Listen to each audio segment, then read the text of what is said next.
बिस्मिल्लाहिर्रहमानिर्रहीम, अस्सलाम वालेकुम नाज़रीन, आप देख रहे हैं द लास्ट आवर। मैं हूं यासिर रशीद। नाज़रीन, इलेक्ट्रॉनिक वोटिंग मशीन को लेकर आज सेनेट की कायमा कमेटी में जिस हद तक बहस हुई, जिस तरह के इल्ज़ामात लगाए गए, इलेक्शन कमीशन पर इल्ज़ामात लगाए गए कि वो पैसा देकर इंतखाबात करवाते हैं, ये आज़म सवाती साहब की तरफ से इल्ज़ामात लगाए गए हैं। उन्होंने तो गुस्से में यहाँ तक आके कह दिया कि आग लगाएं, ऐसे इदारों को जहन्नुम में जाएं ये सब। उनके साथ साथ ये जो बयान सामने आया उस पर फवाद चौधरी साहब ने भी ये कहा कि ऑपोजिशन जो है वो बैठने को तैयार नहीं है। शिबली फराज साहब ने यहां तक दावत दे दी कि मैं तमाम हैकर्स को दावत देता हूं कि अगर वो ईवीएम को हैक कर लें तो हम 10 लाख रुपए इनाम देंगे। दूसरी जानिब मरियम नवाज साहिबा भी आज काफी बोली हैं। उन्होंने कहा कि हम तो इदारों पर तनकीद नहीं करते थे, किरदारों पर करते थे, अब तो इदारों को आग लगाने की बात हो रही है लेकिन कोई पूछने वाला नहीं है। अपोजिशन लीडर ये कहते हैं कि अगर आपने ईवीएम के जरिए इंतखाबात करवाने हैं तो आप बात करने पे आमादा नहीं है, आपका लहजा जो है वो धमकी जैसा है। इसके साथ साथ अफगानिस्तान की सूरत हाल पे भी बात करेंगे। हमारे साथ आज पैनल में मौजूद हैं सीनियर सहाफी राना मोहम्मद अजीम साहब, लाहौर स्टूडियो से हमें ज्वाइन कर चुके हैं, और इस्लामाबाद स्टूडियो से हमें ज्वाइन किया राव खालिद साहब ने, सोहेल इकबाल भट्टी साहब ने, और कराची स्टूडियो से हमारे साथ मौजूद हैं सईद खावर साहब। बहुत शुक्रिया आप तमाम हजरात का इस हवाले से अपना वक्त देने के लिए। राना साहब, अब जो सिचुएशन बन चुकी है ईवीएम को लेकर, बिलावल भुट्टो जरदारी साहब तो सेनेट के अरकान को मुबारकबाद दे रहे हैं कि आपने ईवीएम को यकसर मुस्तरद कर दिया है। हुकूमत ये सोचती है कि हम मुश्तरका इजलास बुलाएंगे। ईवीएम का मुस्तकबिल क्या देख रहे हैं? बिस्मिल्लाहिर्रहमानिर्रहीम, अस्सलातु वस्सलामु अलैका या सय्यदी अल्लाह, अस्सलातु वस्सलामु अलैका या सय्यदी हबीबल्लाह। देखिए, ईवीएम के हवाले से अपोजिशन जो है उसको एक दफ़ा फिर मुत्तहिद कर दिया गया, और ये मुत्तहिद किया हुकूमत की अपनी पॉलिसियों ने। देखिए, इसमें कोई शक नहीं है कि हुकूमत चाहती है कि एक ऐसा इलेक्शन हो जो बिल्कुल मुनसिफाना हो, एक ऐसा इलेक्शन हो जिसके बाद कोई जमात भी किसी और पे तनकीद ना कर सके, एक ऐसा इलेक्शन हो जिसको पाकिस्तानी कौम जो है उसके सामने ये कहा जा सके कि पाकिस्तान में एक मुनसिफाना इलेक्शन हुआ, उसमें कोई भी जीतता है, कोई सियासी जमात भी जीतती है वो। देखिए, ये कोई ऐसी बात तो है नहीं थी कि जिस पे इतना शोर मचता, क्योंकि अब मामला ऐसे हो चुके थे कि अपोजिशन हुकूमत की किसी चीज़ को मानने के लिए तैयार नहीं थी और हुकूमत अपोजिशन की किसी चीज़ को मानने के लिए तैयार नहीं थी।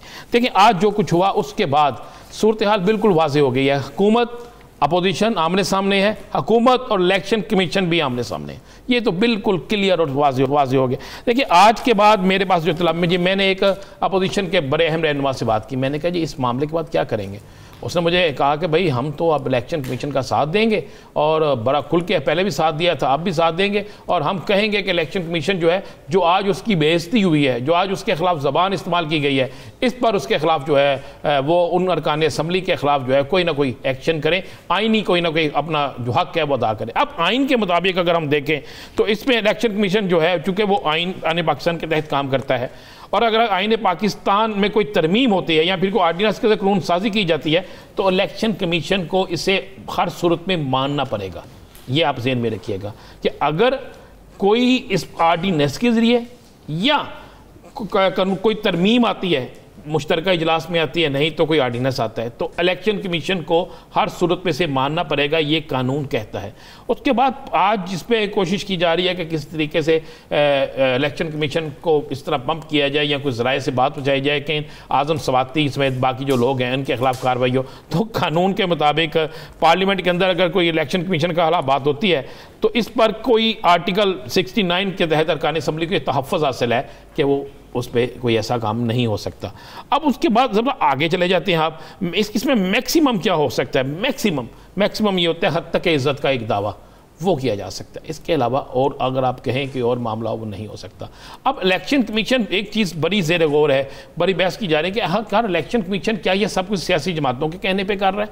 क्या वाकई अपोजिशन जमातें जो हैं उसकी सपोर्ट इलेक्शन कमीशन को ऐसी हासिल है कि इलेक्शन कमीशन हुकूमत के बहुत से मामला में इनकार कर रहा है, या वाकई इस जो नया एक लेके आ रहे सिस्टम इसमें कोई ऐसी ख़राबी है कि इलेक्शन कमीशन समझता है कि ये ठीक नहीं है, इससे मज़ीद ख़राबी पैदा होगी?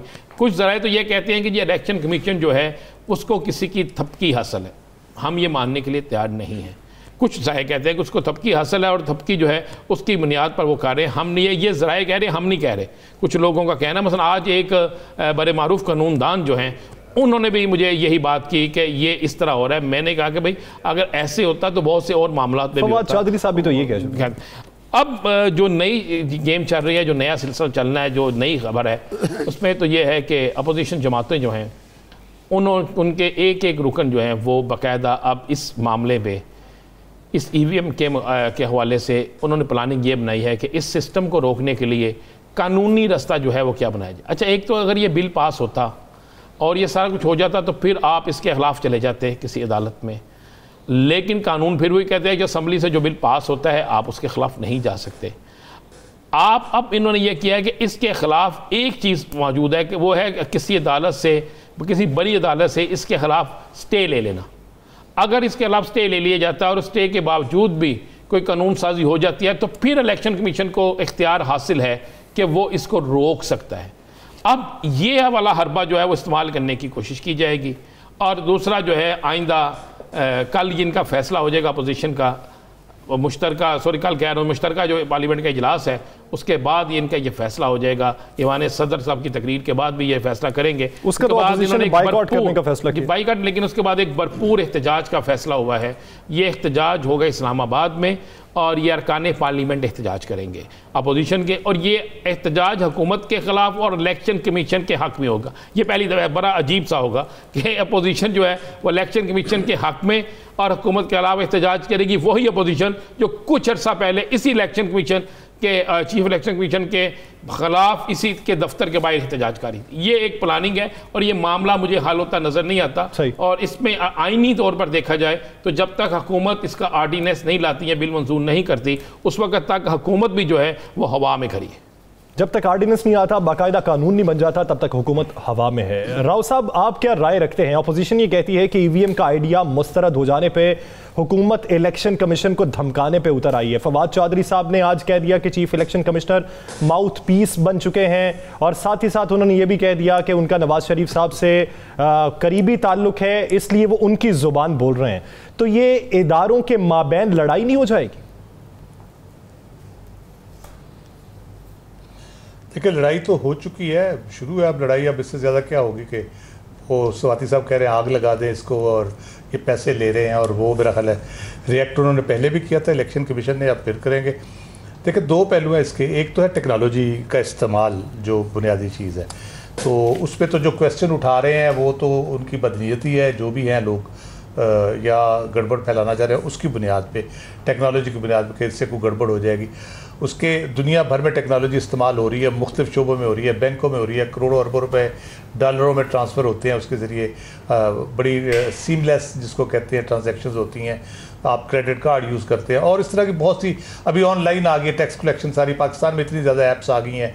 आप ऑर्डर कर रहे होते हैं, खाने के ऑर्डर कर रहे हैं, टैक्स पे कर रहे हैं, फ़ीसें पे कर रहे हैं बच्चों की, तो उसमें कोई बहुत बड़ा कोई हज़ारों में जाके लाखों में एक आध कोई केस आए तो आए, अदरवाइज कोई इस किस्म की चीज़। ये टेक्नोलॉजी यूज़फुल है, एप्लीकेबल हो सकती है, उसको इस्तेमाल किया जा सकता है, इफ़ेक्टिवली इस्तेमाल किया जा सकता है। दूसरी बात जो है वो है सारा पॉलिटिकल कोई एजेंडा लग रहा है मुझे। अच्छी खासी चीज़ें चल रही होती हैं, गवर्नमेंट को भी शौक़ है शायद कि वो कोई ना कोई काम शुरू कर देती है, जैसे उन्होंने PMDA का शुरू कर दिया, अब ये हो गया। और जो सदर साहब की तकरीर पे एहतजाज होने जा रहा है वो दोनों अपोजिशन अपने हवाले से, उसके जो इलेक्शन के हवाले से, EVM के हवाले से और मीडिया के सपोर्ट के हवाले से भी वो सारा वो एक अजीब 13 तारीख को ये कह लें कि तमाशा वहाँ पे वो होगा सारा। और ये बिला वजह का एक कह लें झगड़ा जिस तरह कहते हैं शुरू कर दिया जाता है किस कहीं ना कहीं से। अब आज जो मुझे सुनने में आया कि अभी डिस्कशन चल रही थी तो अचानक आजम स्वाति साहब ने वहाँ पे को डायलॉग वगैरह बोले और बढ़के लगानी शुरू कर दी, और जिस पे इलेक्शन कमीशन वाले उठ के चले गए, उसके बाद ये सारा हंगामा मच गया वहाँ पे। तो आई डोंट नो क्या अचीव क्या करना चाहते हैं इससे। इलेक्शन कमीशन को कंट्रोवर्शियल तो दोनों पार्टियां तीनों जितनी भी हैं वो बना चुकी हैं। अब अगले इलेक्शन किस तरह से होते हैं, कौन सी मशीन इस्तेमाल होती है, कौन सी नहीं होती, बैलेट पेपर के जरिए होते हैं, तो वो जो कंट्रोवर्सी है इलेक्शन कमीशन के इर्द गिर्द, वो इतनी बड़ी कंट्रोवर्सी क्रिएट हो चुकी है कि जब तक ये कंट्रोवर्सी क्रिएट हो चुकी है जो आने वाले दिनों में मजीद हाल खराब कर सकती है।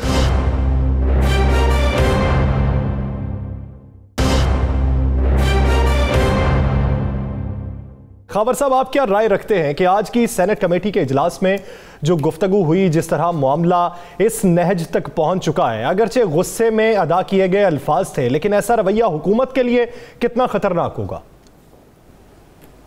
देखें यासिर, ये जो राव साहब ने बात की है कि इस हुकूमत में शामिल बाज़ वज़रा ऐसे हैं, छाता बरदार वज़रा हैं, और वो इमरान खान को और उनके हुकूमत को आए दिन किसी एक नई उलझन में डाल देते हैं। मैं EVM की उससे अफादियत से इनकारी नहीं हूँ, लेकिन मैं समझता हूँ कि ये टाइमिंग ठीक नहीं थी। 3 साल में हुकूमत ने अवाम के लिए, अपने वोटर्स के लिए, जिन लोगों से ये वोट लेकर मुंतखब हुए और हुकूमत बनाई, उनको इन्होंने क्या दिया है। मैं समझता हूँ कि ये जो इस वक्त इन्होंने ये मसला उठाया है वो इसलिए है कि आवाम की तवज्जो महंगाई से, बेरोज़गारी से और मुआशी जो एक अफरा तफरी है उससे हटाने के लिए ये इशू खड़ा किया गया है। ये एक ऐसा इशू था जिसके लिए एक ख़ास वक्त में ये काम होना चाहिए था। इस वक्त तो आवाम के मसाइल को इस हुकूमत को चाहिए कि वो अहमियत दे और उनके लिए काम करे। मैं समझता हूँ कि ये जो वज़रा हैं इन्होंने आज के बहुत माहौल ख़राब करके अपोजिशन थी उसको मुतहद कर दिया। दूसरी तरफ ये इशू अपोजिशन का था, लेकिन अब हुकूमत जो है वो सामने खड़ी है इलेक्शन कमीशन के, और अपोजिशन जमातें जो हैं वो इलेक्शन कमीशन की पोस्ट पर चली गई हैं। तो मैं समझता हूँ कि ये सूरत हाल ठीक नहीं है। एक तरह से है तो ये इलेक्शन कैंपेन ही शुरू हो गई है तीसरे साल में, और लोग जो है वो अपने उसके लिए मामलात को आगे लेकर चल रहे हैं। लेकिन आज का जो वाक़या है वो अफसोसनाक है। इस तरह की ज़ुबान इदारों के बारे में इस्तेमाल नहीं करना चाहिए। अगर पहले पीपल्स पार्टी, नून लीग इस तरह की ज़ुबान इस्तेमाल करती थी तो तहरीक इंसाफ उस पर सवाल उठाती थी। आज तहरीक इंसाफ पर यह सवाल उठ गया है कि उसके वज़रा ने इलेक्शन कमीशन के हवाले से, एक आइनी इदारा है, उसके हवाले से जो ज़बान इस्तेमाल की है वो नामुनासिब थी। इस पर मैं समझता हूँ कि ये आज़म सवाती साहब पहले भी इस तरह के जज्बाती आदमी हैं, कई दफ़ा इमरान खान के लिए मसाइल पैदा कर चुके हैं। इनको इस पर तो पहले तो माज़रत करनी चाहिए। मेरे ख्याल में इलेक्शन कमीशन के बारे में इस तरह की ज़बान कहीं भी इस्तेमाल नहीं की जा सकती। यानी हुकूमत ने लेवरेज दी है ऑपोजिशन को। पहले EVM के मामले पे हुकूमत के मद्दे मुकाबिल ऑपोजिशन थी, अब इलेक्शन कमीशन ऑफ पाकिस्तान आ खड़ा हुआ है तो सूरत हाल गंभीर होती जा रही है। भट्टी साहब, इलेक्ट्रॉनिक वोटिंग मशीन और इसके साथ साथ समंदर पार पाकिस्तानियों को वोट देने का हक, दोनों मामलात आज ताखीर का शिकार हुए, बदनज़मी पैदा हुई। अब आने वाले दिनों में सही समत का तयन करना भी मुश्किल है कि ये ऊंट किस करवट बैठेगा। क्या मौजूदा हुकूमत इलेक्ट्रॉनिक वोटिंग मशीन का नफाज कर पाएगी? यासे देखिए, आज का दिन बड़ा ही बदकिस्मत और इंतहाई अफसोसनाक था। मामला ये है कि आपको याद होगा 2013 के इलेक्शन के अंदर जब धांधली के इल्ज़ामात लगे, वैसे तो माजी की अगर हम नज़र दौड़ाएं तो शायद ही कोई इलेक्शन हो जो मुतनाज़ा ना बना हो, धांधली के इल्ज़ामात सामने ना आए हों। 2013 में बिलखुसूस जब धांधली के बिल्कुल वाज़े तौर के ऊपर इल्ज़ामात लगे, 2014 का धरना हुआ और उसके बाद 126 दिन के धरने के बाद बिलाखिर हुकूमत इस बात पर कायल हुई कि हम एक कमीशन बनाते हैं। इंक्वायरी कमीशन बना, 2015 में रिपोर्ट आई। काश कि हुकूमती वुज़रा ने उस रिपोर्ट को स्टडी किया होता तो आज का दिन शायद देखने को ना मिलता। उसके अंदर बहुत सी चीज़ों को पॉइंट आउट किया गया था और सोल्यूशन क्या था। इलेक्ट्रॉनिक वोटिंग मशीन का इस्तेमाल उस कमीशन ने रिकमेंड किया था और इसका तरीक़ेकार बताया था कैसे आपने जाना है। ये जो हुकूमत का प्लान था कि आप वन गो के अंदर पूरे मुल्क के अंदर इस सिस्टम को नाफिज करना चाहते हैं, ये वैसे ही डे फर्स्ट से टेक्निकल पॉसिबल नहीं था। उसके अंदर बताया गया था कि आपने पहले आइंदा जो ज़िमनी इंतखाबात होंगे वहां पर बैलेट बॉक्स के साथ पैरेलल एक्सपेरिमेंट शुरू कर दें इलेक्ट्रॉनिक वोटिंग मशीन का, और फिर ग्रेजुअली आपने आगे बढ़ना था इलेक्शन कमीशन ऑफ पाकिस्तान को और दीगर तमाम स्टेक होल्डर्स को साथ लेकर। देखिए तो हुकूमती वज़रा भी पहले यही कहते रहे कि हम टेस्ट ट्रायल के तौर पर ज़िमनी इंतखाब में आजमाएंगे, लेकिन वो तो मुखालिफत की वजह से आजमा नहीं सके। देखिए फिर लेकिन गवर्नमेंट के पास ये ऑप्शन था। लेकिन उसके बाद देखा जाए 2018 में जब पाकिस्तान तहरीक इंसाफ की हुकूमत आई, प्राइम मिनिस्टर इमरान खान ने अगेन ये काविश की, बहुत अच्छा इकदाम था। बैरून मुल्क पाकिस्तानियों को वोट का हक मिलना चाहिए था, वोट का हक दिया गया। इंटरनेट वोटिंग के जरिए उनको वो वोट कास्ट कर सकते थे। इलेक्ट्रॉनिक वोटिंग मशीन के ऊपर सबसे ज़्यादा इस मामले को विगोरसली परसू किया तो प्राइम मिनिस्टर इमरान खान ने। शायद ही कोई कैबिनेट की मीटिंग हो, पहले 1 माह बाद उसका वो जायजा लेते थे, फिर हर 15 दिन बाद उन्होंने रिपोर्ट मांगी, वहां पर पूरे प्लान पेश किए गए। इसके ऊपर करोड़ों रुपए अब तक खर्च हो चुके, गैर मुल्की कंसल्टेंट की तैनाती की गई, सारा प्रोसेस स्ट्रीमलाइन चल रहा था। और उसके साथ साथ जो अपोजिशन की मुखालफत थी, स्पीकर ने असम्बली का एक कमेटी कायम की थी, इत्तफाक राय नहीं हो पा रहा था अपोजिशन जमातों में। जरूरी था कि किसी न किसी तरीके से बैठ के आप इनको कायल करते, चले नहीं हो पा रहे। उसके बाद फिर एक प्लान पेश किया गया जिसके मुताबिक आपने सितंबर के अंदर कमेटी की कायमा कमेटी में रिपोर्ट आनी थी, उसके बाद सेनेट में मामला, सेनेट अगर इसको मुस्तरद करता या ज्यादा तरमीम करता फिर भी इसका एक लाहेअमल बनाया गया था। दस्तावेज के मुताबिक हमने इसके ऊपर स्टोरी भी की। 30 नवंबर को मुश्तरका पार्लियामेंट का इजलास बुलाने की पूरी स्ट्रेटजी भी तय थी कि किस तरीके से हमने आगे बढ़ना है। लेकिन फिर क्या हुआ, बहुत सी टेक्निकल इसके अंदर अभी मामला थे। 150 से 200 रुपए का एक बड़ा खतीर एक प्लान था इलेक्शन कमीशन और पाकिस्तान के एतराज़ात को दूर करना।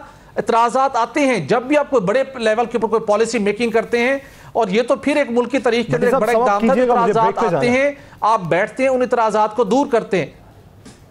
उन एतराज़ात को दूर करने की बजाय हमने उसको इतनी बड़ी कंट्रोवर्सी बना दी जिसके नतीजे में अब एक आईनी तौर के ऊपर भी टकराव बिल्कुल वाज़ेह है, लेकिन उसके साथ साथ जितनी मेहनत की गई उस सारी मेहनत के ऊपर पानी फेर दिया गया है। मेरे ख्याल में प्राइम मिनिस्टर इमरान खान को अभी भी मामले को टेकअप करने के लिए आगे बढ़ना चाहिए।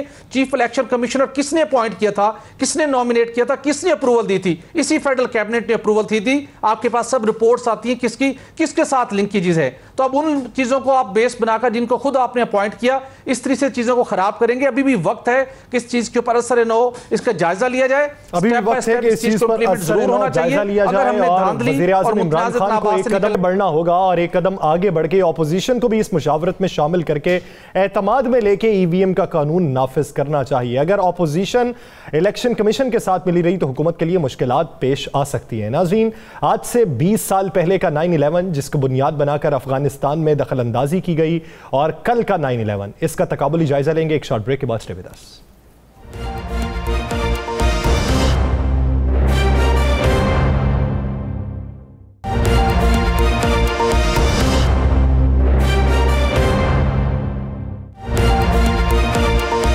Welcome back. नाज़रीन, ऐसे वक्त में कि जब अमेरिका के अंदर 20 साल पहले की यादगार मनाई जाएगी, वो दिन 9/11 का कि जब अमेरिका पर हमला हुआ, उस दिन को सोग के दिन के दौर पर मनाया जाएगा, तो उसी दिन अफगानिस्तान के अंदर नई हुकूमत की तकरीब हलफ बर्दारी सजाई गई है। इस हवाले से राना अजीम साहब ने 11 सितंबर के हवाले से क्या बयान दिया था, वो पहले मुलाहिजा कीजिए, फिर आगे बढ़ते हैं। हो सकता है 11 सितंबर जो है, 11 सितंबर के दिन तक ये अनाउंसमेंट हो जाए। 11 सितंबर के दिन को बड़ी अहमियत दी जा रही है। राना साहब, अहमियत का दिन तो फिर पूरा हो गया। 11 सितंबर को तकरीब हलफ बर्दारी का इनेकाद भी किया जा रहा है, मुख्तलिफ ममालिक को दावत भी दी जा रही है, तो 11 सितंबर का ही इंतखाब क्यों? देखिए, 11 सितंबर का इंतखाब इसलिए कि आपको बताया कि अगर आप गौर करें तो अफ़गानिस्तान के ख़िलाफ़ जो जंग शुरू हुई उसमें 11 सितंबर का दिन बड़ा अहम था। अफ़गानिस्तान के ख़िलाफ़ जो जुल्म शुरू हुआ उसमें 11 सितंबर का दिन बड़ा अहम था। तो 11 सितंबर अफ़गानिस्तान के लिए जहाँ पे बड़ा एक खौफनाक दिन था, तो उसी तरह अब अफ़गानिस्तान में एक नई ज़िंदगी, अफ़गानिस्तान में एक नई उमंग, अफ़गानिस्तान के अंदर 11 सितंबर को एक नया सिलसिला शुरू होना है। चूँकि मैंने जिस दिन ये बात की थी 3 तारीख को, तो हमारे पास कुछ ज़राए से ये खबर थी कि 11 सितंबर को ही तकरीब हलफ बर्दारी भी होगी। 11 सितंबर को नया अफ़गानिस्तान जो है उसका एक बाकायदगी से सिलसिला शुरू होगा। और देखें, 11 सितंबर का दिन 9/11 बिल्कुल ठीक है, वो अपने तौर पे उसको करते हैं, और आज भी बहुत से तबकात ये दावा करते हैं कि इसका असल चीज़ सामने आनी चाहिए कि क्या 9/11 जो हुआ था उस पर वही लोग मुलव्वस थे जिन पर इल्ज़ाम था, या उसके पीछे कुछ और कुव्वतें थीं, या वो जानबूझ के करवाया गया। बहुत सी मुतज़ाद चीज़ें हैं जो मुसलसल ये चल रही हैं। लेकिन तालिबान ने चूँकि 11 सितंबर के हवाले से अपना एक फ़ैसला किया, और कल का दिन जो है वो अफ़गानिस्तान के लिए बहुत अहम तरीन दिन है। कल के दिन में बहुत अहम होगा, देखना ये होगा कि कल तकरीब हलफ बर्दारी में कौन कौन शिरकत कर रहे हैं, किस किस मुल्क का सफ़ीर, किस मुल्क का नुमाइंदा इसको अप्रीशिएट करता है, उसमें शिरकत करता है, कौन शिरकत नहीं करता, कौन इस तकरीब हलफ बर्दारी के बाद इसके हक़ में बयान देता है, कौन इसकी मुखालफत करता है, कौन इस वक्त इस मौके पर। मैं आपको ये भी बताता चलो, कल का दिन और भी बड़ा अहम है कि कुछ कुव्वतें कल अफ़गानिस्तान के अंदर फिर दोबारा कोई खूनी खेल खेलने की कोशिश करेंगे। किसी के न किसी सूबे में या काबल में, कंधार में, या किसी और जगह पर कोई ऐसा हालात में कोई ऐसा काम करने की कोशिश करेंगी कि ये तासर जाए कि जनाब इस तकरीब का हम बाइकाट कर रहे हैं, और इस तकरीब पर वहाँ पर लोगों ने नाराज़गी का इजहार किया है। आपको पता है बाकायदा जो है 4 से 5 कुव्वतें जो हैं, बाकायदा वो 4-5 कुव्वतें वो हैं जो अफ़गानिस्तान के अंदर अमन नहीं जाती। उन्होंने तो ये भी प्लान किया हुआ है कि कल अफ़गानिस्तान के अंदर एहतजाजी मुजाहरे भी हों, और उन एहतजाजी मुजाहरों में अफगानिस्तान के अंदर होने वाले एहतजाजी मुजाहरों में पाकिस्तान का भी नाम शामिल किया जाए, पाकिस्तान के खिलाफ भी नारेबाजी की जाए, पाकिस्तान के खिलाफ भी वहाँ पे बातें की जाए, पाकिस्तान के अहमदारों को भी वहाँ पे तनकीद का निशाना बनाया जाए। और आपको पता है आज का दिन जो है, आज जिस वक्त हम प्रोग्राम कर रहे हैं, भारतीय मीडिया देखें आप, भारतीय मीडिया पर इस वक्त जो प्रोपेगेंडा चल रहा है अफगानिस्तान के हवाले से, उसमें अफगानिस्तान को कम और पाकिस्तान के खिलाफ ज़्यादा चल रहा है। साहब वो तो कोई नई बात नहीं, और वो ऐसा एक ड्रामाई अंदाज में जिस तरह उन्होंने अमर लियाकत साहब को क्या बना दिया, और जिसमें उन्होंने कौन से त्यारे को क्या बना दिया, वो जो अपनी इंडियन फिल्मों में एक शॉट चलाते हैं ना, वो उसको निकालते हैं, उसको निकाल कर फिर अपने ले आते हैं। और उनके बाकायदा जो एंकर्स हैं उनका अगर आप प्रोग्राम गौर से देखें तो मुझे इस तरह लगता है जैसे हम कोई स्टेज शो देख रहे हैं। वो मदारी नहीं जिस तरह आके पूरा एक ड्रामा करता, ऐसा लगता है कि जैसे स्टेज का एक कोई अदाकार है वो एक ड्रामा पेश कर रहा है, स्टूडियो का चक्कर लगाता है, इस तरह चक्कर लगाता है जैसे कि वो एक होता चक्कर लगा गया था फिर पता एक ड्रामा अंदाज में। मुझे लगता है कि वहाँ पे मीडिया के जो चंद लोग ऐसे हैं, मैं सारा मीडिया नहीं कहता, वो बाकायदा प्लान तरीके से पहले फिल्म इंडस्ट्री में काम करते हैं, ड्रामों में काम करते हैं, उसके बाद उन्हें एक बाकायदा पार्ट दिया जाता है कि इस पार्ट के मुताबिक आपने जनाब ये बयान करना है। तो वहाँ पे चल रहे थे कि 11 सितंबर को की अहमियत जहाँ पहले भी थी किसी और हवाले से, तो अब ये अहमियत अफगानिस्तान के हवाले से बड़ी अहम है। और कल का दिन जो है हमें पूरी दुनिया पे आपको नजर देखना होगा। राव साहब आप क्या राय, पैगाम हो जाएगा बहुत बड़ा एक। राव साहब आप क्या राय रखते हैं कि ऐसे वक्त में कि जब तकरीब हल्फ बर्दारी हो रही है, तमाम ममालिक को, हमसाया ममालिक को पैगामात भेजे गए हैं, तो रशिया जिसने कबूल करने का इंदिया दे दिया था, इशारा दे दिया था, उसने इनकार किस मसलहत के तहत किया होगा? देखिए बुनियादी तौर पे इस पे ना एक इशू अभी लेटली मेरी बात हुई है, ये जो सारी बातें राना साहब ने की हैं और काफ़ी कंट्रोवर्सी इसके इर्द गिर्द बिल्ड हो रही थी, किसने आना है किसने नहीं आना, कैसे हल्फ बर्दारी होगी, कौन किस तरह से मामलात होंगे, और उस टाइम के ऊपर प्रोटेस्ट और बाकी चीज़ों को सब मद्देनज़र रखते हुए आई फियर कि ये शायद तकरीब कल ना हो, या इसको डिले कर दिया जाए या पोस्टपोन कर दिया जाए, या मे भी जब प्रॉपर गवर्नमेंट बने, ये इंटरम है, प्रॉपर गवर्नमेंट बने उस वक्त ये जाके करे। अभी इसके हवाले से कुछ चीज़ें आ रही हैं कि इसको शायद मौखर किया जा रहा है इस सारी चीज़ को, और उसके पीछे फियर यही है, एक तो इंटरनेशनली भी अमेरिका की तरफ से भी मैसेज एक दिया गया कि 9/11 के मौके पर ये आप दूसरे लफ्ज़ों के हमारा मुँह चढ़ाने वाली बात है कि अगर आप उस दिन हल्फ तकरीब बर्दारी करते हैं। तो इस किस्म की कंट्रोवर्सी उसके इर्द गिर्द बिल्ड हो चुकी है कि बहुत ज़्यादा इम्कान है कि ये मौखर कर दिया जाए ये सारी चीज़ों को, ये सारे जो रान साहब पॉइंट आउट की वो चीज़ें मद्देनज़र रखते हुए। 9/11 की अपने तौर पे जो अहमियत है उसको तो किसी को इनकार नहीं किया जा सकता। अमरीकी ख़ुद इस बात को मानते हैं कि उसके बाद उनकी ज़िंदगी वो नहीं रही। 9/11 की आड़ में हमारे साथ जुल्म किया गया, अफ़गानिस्तान के साथ जुल्म किया गया, और जो अमरीकियों के साथ उसके वो उन्होंने जो वहाँ पे इनलैंड सिक्योरिटी का जो बना के शोबा, और जिस तरह से वहाँ पे जो कुछ हुआ है उसके तो किस्से कहानियाँ भी आएंगी, उसमें फिल्में भी बनेगी, किस तरह से वहाँ पे लोगों को तंग किया गया और किस तरह आज़ादियाँ सलब की गई। जो अमरीकी कहते थे बहुत आज़ाद मुल्क है, अब वहाँ पे उस तरह की आज़ादियाँ नहीं रही। उसके बाद जो अभी जो रोना पीटना शुरू है उसके ऊपर, आप देखें अभी रिसेंटली ट्रंप का इंटरव्यू किया उन्होंने 9/11 के हवाले से, तो उसने बड़ा खुल के कहा, उसने कहा क्या मिला आपको, आप देखें इराक़ को देख लें, लीबिया को देख लें, शाम को देख लें, जहाँ पे ठीक है मैं उन लोगों को पसंद नहीं करता, सद्दाम हुसैन को भी, कज़ाफ़ी को भी, लेकिन अब वहाँ पे क्या है, वहाँ टेरर होता था या टेररिज्म होता था या कोई टेररिस्ट आता था वो उस वक्त पकड़ लेते थे या मार देते थे। अब तो वो फैक्ट्रियाँ बन चुकी है टेररिज्म की। हमने क्या अचीव किया है, कोई इराक़, कोई लीबिया, कोई शाम, कुछ भी नहीं रहा वहाँ पे तो वो उसके बकौल तो वो बन चुकी है फैक्ट्रियाँ। फिर जनरल एहसान का इंटरव्यू हमारे जो DGI से भी रहे, चेयरमैन जॉइंट चिफ साहब भी रहे, बड़े लर्नेड जनरल भी हैं और उनकी बड़ी नज़र है गहरी खित्ते पे भी, और बड़ा उन्होंने बताया कि किस तरह से हुआ।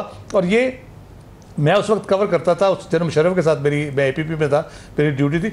पाकिस्तान ने बड़ा उनका जो मैसेज था वहाँ से तालिबान का, मुल्ला उमर का, बड़ा क्लियर था उनका। उन्होंने कहा था आप हमें सबूत दे दें उसामा बिन लादेन के ख़िलाफ़, ठीक है, हम आपके हैंड ओवर कर देंगे या कम से कम हम यहाँ से उसको निकाल देंगे। तो इन्होंने कहा कि नहीं जी कोई सबूत नहीं है, आप अनकंडीशनल सरेंडर करें, जो जनरल एहसान बात कर रहे हैं, अनकंडीशनल सरेंडर करें, वरना फिर हम आपको जो है ना वो उड़ा के रख देंगे। स्मोक देम आउट का वर्ड जो यूज़ किया था उसने बुश ने। उसके बाद वो इस काम पे ऐसे लगे कि अब उनको जो सूरत हाल उनकी हुई है, तीसरी कुव्वत है जो वहाँ से इस तरह से कह ले कि ज़िल्लत और रुसवाई के साथ वहाँ से निकली है, ना कोई अचीव कर सके जो करना चाहिए था।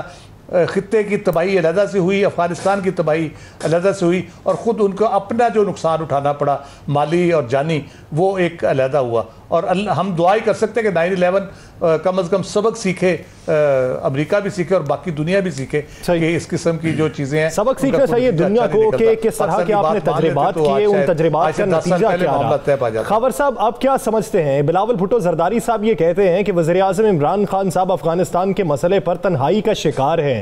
एक तरफ अरब ममालिक हमारी राय जानते हैं अफगानिस्तान के बारे में, दूसरी तरफ यूरोपियन कंट्रीज भी हमारी राय का एहतराम कर रहे हैं। और हस्पानवी मनसब की वज़ीर ख़ारजा से बातचीत हुई तो उन्होंने ये कहा कि हम अफगानिस्तान की इमदाद बहाल करेंगे, इमदाद देंगे। तो क्या वाकई आपको लगता है कि इमरान खान साहब तन्हाई का शिकार? यासिर, पहली बात तो ये है कि तालिबान ने अभी बरसरे इक़्तिदार आने के बाद या फ़तह काबुल के बाद उन्होंने जो इशारे दिए हैं ख़ास तौर पर पाकिस्तान के हवाले से, वो समझते हैं कि उनकी सरज़मीन माजी में पाकिस्तान के ख़िलाफ़ इस्तेमाल होती रही है। एक आलमी पूरा एजेंडा था जिसे काबुल में बैठकर पाकिस्तान के ख़िलाफ़, पाकिस्तान की सरज़मीन के ख़िलाफ़ इस्तेमाल किया जा रहा था। तालिबान ने वाज़े कह दिया है कि उनकी सरज़मीन पाकिस्तान के ख़िलाफ़ इस्तेमाल नहीं होगी, और ख़ास तौर पर TTP उसको भी उन्होंने वाज़े तौर पर कह दिया है कि वो पाकिस्तान के हवाले से अपनी उसमें राय में तब्दीली लाएं। मैं समझता हूँ कि इस वक्त एक मौका था पाकिस्तान के लिए जिसे अवेल करने की कोशिश की गई है। एक वसीउल बुनियाद हुकूमत बनाई है, उसमें यकीनन उन्होंने पाकिस्तान की तरफ भी देखा होगा, लेकिन बाज़ पड़ोसी ममालिक चाहते थे कि वो तालिबान की हुकूमत अपनी मर्ज़ी से बनाए। लेकिन तालिबान जो 9/11 के बाद जिस तरह का ज़ख्म खाया आलम इस्लाम ने, और ख़ास तौर पर अफ़गानिस्तान ने और पाकिस्तान ने घाव खाए, उसके बाद मेरे ख़्याल में तालिबान एक नई जिद्दोजहद के साथ और नई जोहद के साथ और नई सोच के साथ आए हैं। तो उन्होंने किसी डिक्टेशन के बगैर एक हुकूमत कायम करने की कोशिश की है जिस पर उन्हें आलमी ताकतों की तरफ से दबाव का सामना है।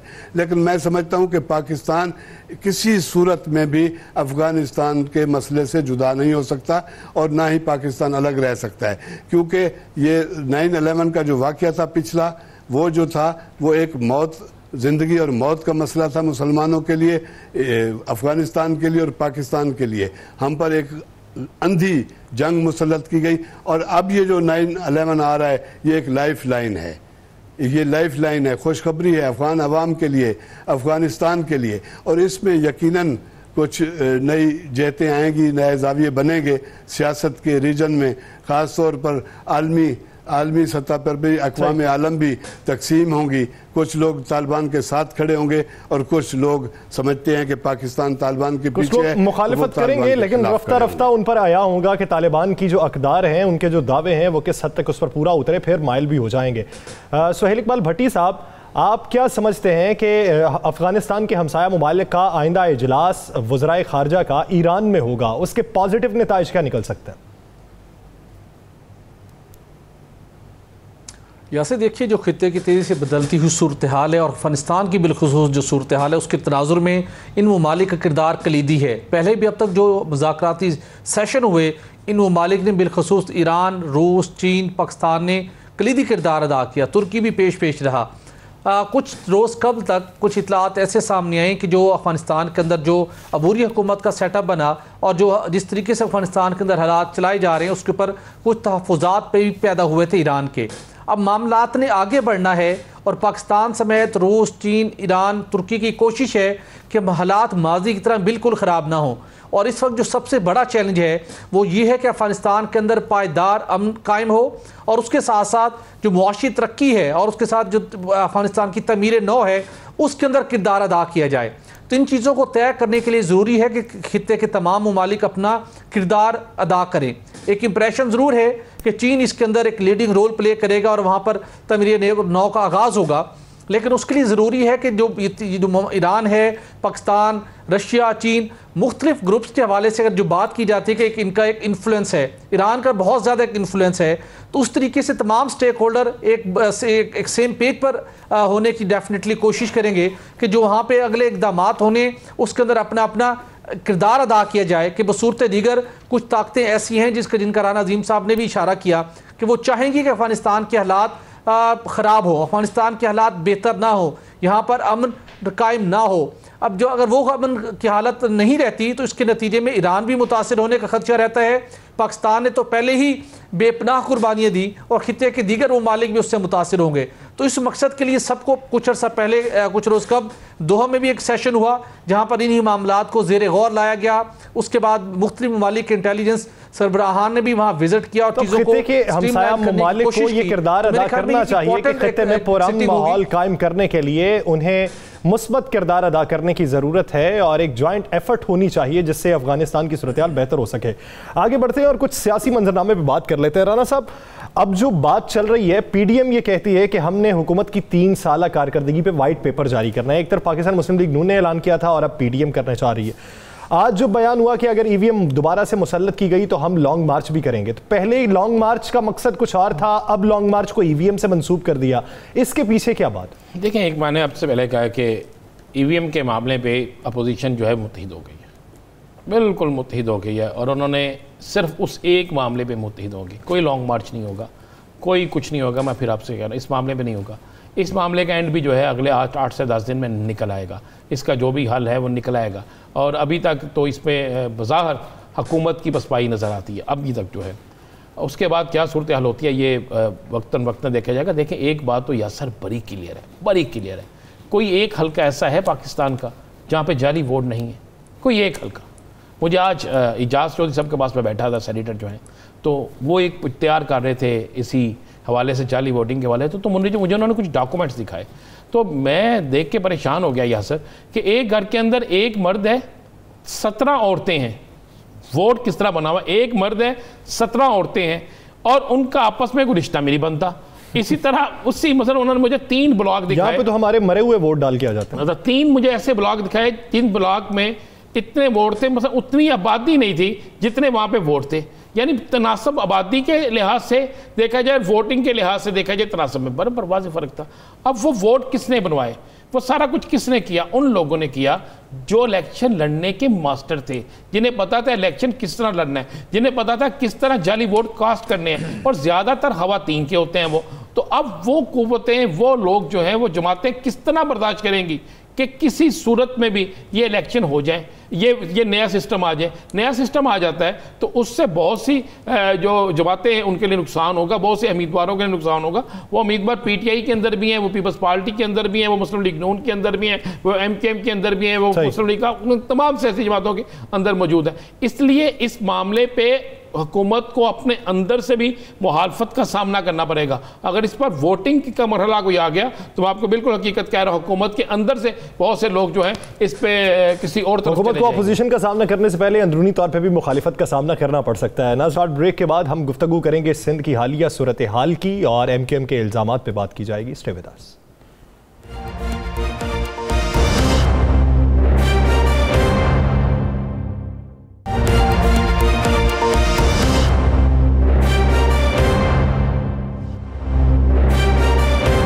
Welcome back. नाज़रीन, एमकेएम पाकिस्तान के रहनुमा वसीम अख्तर ने आज प्रेस कॉन्फ्रेंस की और उनका ये कहना था कि सिंध के सिवा बाकी तमाम सूबों में काम हो रहा है। उनका ये कहना था कि सिंध हुकूमत धौंस और ज़्यादती से टैक्स वसूल करना चाहती है। सिंध हुकूमत की जानिब से एक इकदाम उठाया गया है कि बिजली के बिलों के जरिए केएमसी का टैक्स वसूल किया जाएगा। इससे बेहतरी क्या आएगी, पुराना निज़ाम क्या था, इसी बारे में बात करेंगे। खावर साहब की तरफ बढ़ते हैं। खावर साहब, सिंध हुकूमत का हालिया इकदाम और एमकेएम के इल्जामात आने वाले दिनों में मामलात सिंध हुकूमत के कंट्रोल में होंगे या हाथ से निकलते दिखाई देते हैं? यासर, ये सिंध में एक महाजराई का एक नया बाब खुल गया है। इस बार ये दरवाज़ा खुद सिंध हुकूमत ने खोला है। एक ऐसे जबरी टैक्स जिसे आप एक तवस्सुत से, के इलेक्ट्रिक के तवस्सुत से या किसी वसीले से वसूल करना चाहते हैं। म्यूनसिपल सर्विसेज होती हैं, उसमें कंजर्वेंसी टैक्स होता है और फायर का टैक्स होता है। बल्दियाती इदारे पिछले कई सालों से कुछ भी डिलीवर करने में नाकाम रहे हैं। अब मुर्जा वहाब बने हैं तो हुकूमत सिंध ने ये इकदाम किया है कि उनको 9 अरब का किसी तरह से टैक्स दिलाना है ताकि वो कराची के लिए काम कर सके। तो ये उसके लिए इन्होंने के इलेक्ट्रिक से रब्ता किया। सिंध हुकूमत ने 25 लाख सार्फिन पे 100 या 200 रुपए टैक्स होगा। जिससे 9 अरब रुपए वसूल किए जाएंगे। गो के ये फैसला तो वफाकी हुकूमत ने करना है, इसलिए कि इलेक्ट्रिक वफाक के ज़ेर निगरानी इदारा है, लेकिन मैं समझता हूँ कि इससे एक पंडोरा बॉक्स खोल गया है कि जो हुकूमत जिस पर उंगलियां उठती हैं कि वो कराची के लिए कुछ डिलीवर नहीं कर सकी, उसने कराची पर एक बिलावास्ता टैक्स लगाने की कोशिश की है। इस पर उन्हें सख्त मज़ाहमत का सामना है। MQM, तहरीक इंसाफ, जमात इस्लामी सब इस टैक्स के ख़िलाफ़ हैं। वो कहते हैं कि ये टैक्स हम किसी सूरत में नहीं देंगे। आपको याद होगा कि इससे पहले वो जो TV लाइसेंस हैं उसका टैक्स वसूल किया जाता था बिजली के बिलों में। ये तरीका इख्तियार करने की कोशिश करने जा रही है सिंध हुकूमत, लेकिन मेरे ख्याल में ये मुमकिन नहीं हो पाएगा। और MQM का इल्ज़ाम है कि ये जियाला टैक्स है और हम ये जियाला टैक्स नाफिज नहीं होने देंगे। कराची के शहरी इलाकों में ख़ास तौर पे सिंध के शहरी इलाकों में ख़ास तौर पर कराची में एक मज़ाहमत की फ़ज़ा है और हुकूमत सिंध ने इस बार वफाक ने कोई उनके लिए ऐसा दरवाज़ा नहीं खोला जिसमें उनके लिए कोई मुश्किलात का सामना हो। इस दफ़ा हुकूमत सिंध ने अपने लिए एक जाल बिछाया है और आने वाले दिनों में मुझे लगता है कि सिंध हुकूमत को बड़े मुश्किल दिन देखने पड़ेंगे। अपोजिशन जैसे वफाकी अपोजिशन उस मसले पर मुत्तफ़िक हो गई है, इसी तरह इस मसले पर सिंध की अपोजिशन बिल्कुल मुत्तफ़िक हो जाएगी और मुत्तहद हो जाएगी और इनको सिंध हुकूमत को टफ टाइम देंगे। मेरे ख्याल में इस सिलसिले में कोर्ट जाने की भी तैयारियां कर रहे हैं। कुछ जमातें कहती हैं कि अपोजिशन मुत्तहिद हो चुकी है इस मामले में। राव साहब, आप क्या समझते हैं? खबर साहब के मुताबिक सिंध हुकूमत ने जाल बिछाया है, जाल में अवाम फंसेंगे या अपोजिशन पीपल्स पार्टी को फंसा लेगी?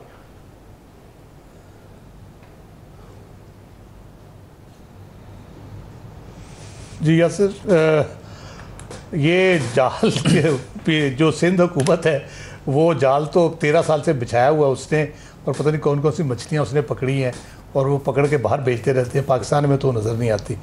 तो ये बुनियादी तौर पे कमाई का एक नया तरीका निकालने की कोशिश की जा रही है। सिंध हुकूमत की अपनी ओवरऑल जो परफॉर्मेंस है, जो टैक्स कलेक्शन के हवाले से हो या बाकी चीज़ों के हवाले से हो, वो वफाक के साथ अपना रोना रोते रहते हैं, हमारे पैसे नहीं दिए, हमें ये नहीं किया, हम वो नहीं किया। लेकिन अमली तौर पे जो आप चीज़ें देखते हैं, अभी भी जो बारिश में सूरत हाल हुई दोबारा से, हालांकि बहुत काम पिछले साल हुआ भी था, इसके बावजूद उसको कंटिन्यूसली जारी रखा जा सका, उससे प्रॉब्लम शुरू हो गई।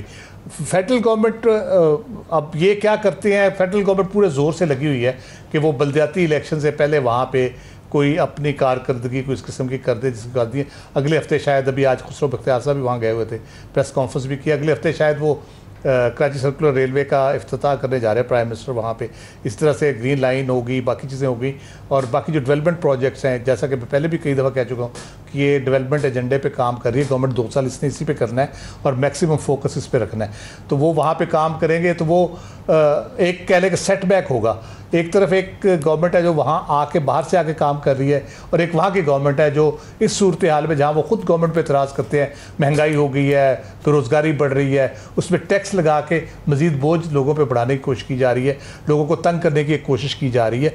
तो यकीनन उससे मसला होगा। फिर सबसे इम्पॉर्टेंट बात यह है कि जो अपोजिशन अगर सारी एक तरफ इकट्ठी हो जाती है इसके खिलाफ, तो एक पॉलिटिकल सेटबैक ऑब्वियसली उसका भी बहुत सीरियस राना साहब फेस करना पड़ेगा। राना साहब, आप क्या राय रखते हैं? राव साहब कह रहे हैं कि अगर अपोजिशन इकट्ठी हो जाती है इसके मामले पे, एक तरफ पंजाब की सूरत हाल भी है, पूरे मुल्क की सूरत हाल भी है, महंगाई को लेकर और इंफ्रास्ट्रक्चर को लेकर, करप्शन को लेकर अपोजिशन मुत्तहिद है, क्या नतीजा निकला उसका?